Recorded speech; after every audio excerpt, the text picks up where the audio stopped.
The day after Thanksgiving is usually filled with meals made from leftovers, but it's important to handle them safely. Elizabeth Olvera joins us now live in the studio. And Liz, foodborne illnesses, they are not uncommon. Nope, Landon. In fact, 1 in 6 Americans is affected by food-related diseases each year. That causes almost 130,000 hospitalizations, but there are a few steps to take to avoid that. Turkey, mashed potatoes, sweet potatoes. Whether your Turkey Day feast was small or a little bit bigger, ham, roast beef, and a pork loin.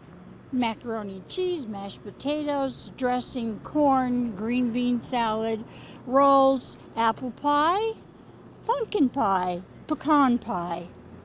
Yes, it was too much. leftovers can make for some easy meals for the next few days. Brought them home and made turkey sandwiches. I did some ham and eggs this morning for breakfast. I take the actual carcass, which is an ugly word, but I take it and I'm doing it right now as we speak, and I submerge it in water and vegetables and spices, and I make a nice stock out of it, and then we make turkey noodle soup the next day. But to make those meals safely, there are some tips to keep in mind to avoid foodborne illnesses like Salmonella and E. coli.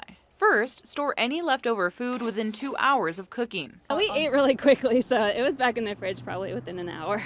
Divide the food into smaller portions, store in the fridge in covered containers, and never store any remaining stuffing inside of the turkey. Separate those into different containers. Refrigerated leftovers should be eaten within 3 to 4 days, unless We freeze them. in that case, frozen leftovers will last you about 2 to 6 months. And if you're taking a to-go plate of leftovers, If you take a bunch of stuff home and you're giving rides and stuff, remember that it's in your car. then immediately when you get home, I put it straight in the refrigerator.